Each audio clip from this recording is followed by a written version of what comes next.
Hi കൂട്ടുകാരെ, അസ്സലാമലൈക്കും. ഇന്ന് പരിപ്പ് വട തയ്യാറാക്കാൻ വേണ്ടിയിട്ട് പരിപ്പ് നല്ലോണം കഴുകിയിട്ട് ഞാനത് വെള്ളത്തിലിട്ടിട്ട് 1 മണിക്കൂർ ഞാൻ അത് കുതിർത്താൻ വെച്ച്. ഇനി അത് വാര വെച്ചതിന് ശേഷം ഞാനൊരു മിക്സിയുടെ ജാർ എടുത്തിട്ട് തീരെ വെള്ളമില്ലാതെ അതിങ്ങനെ ചതച്ചെടുക്കുക.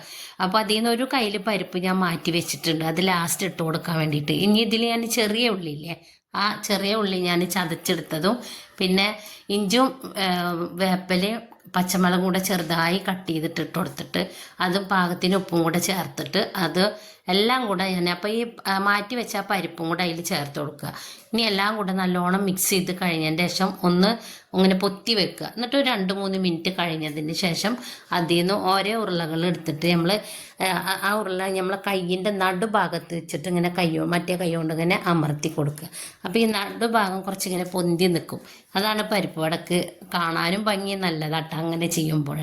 ഇനി നല്ല ചട്ടി അടുപ്പത്ത് വെച്ച് അതിൽ വെളിച്ചെണ്ണ ഇട്ട് ഒഴിച്ച് കൊടുത്തിട്ട് ചൂടായി വരുമ്പോൾ ഇതുപോലെ പൊരിച്ചെടുക്കുക. അപ്പോൾ ഇത് ചായയുടെ കൂടെ ഒക്കെ കഴിക്കുക. അപ്പോൾ നിങ്ങളെല്ലാവരും ട്രൈ ചെയ്യാൻ മറക്കല്ലേ.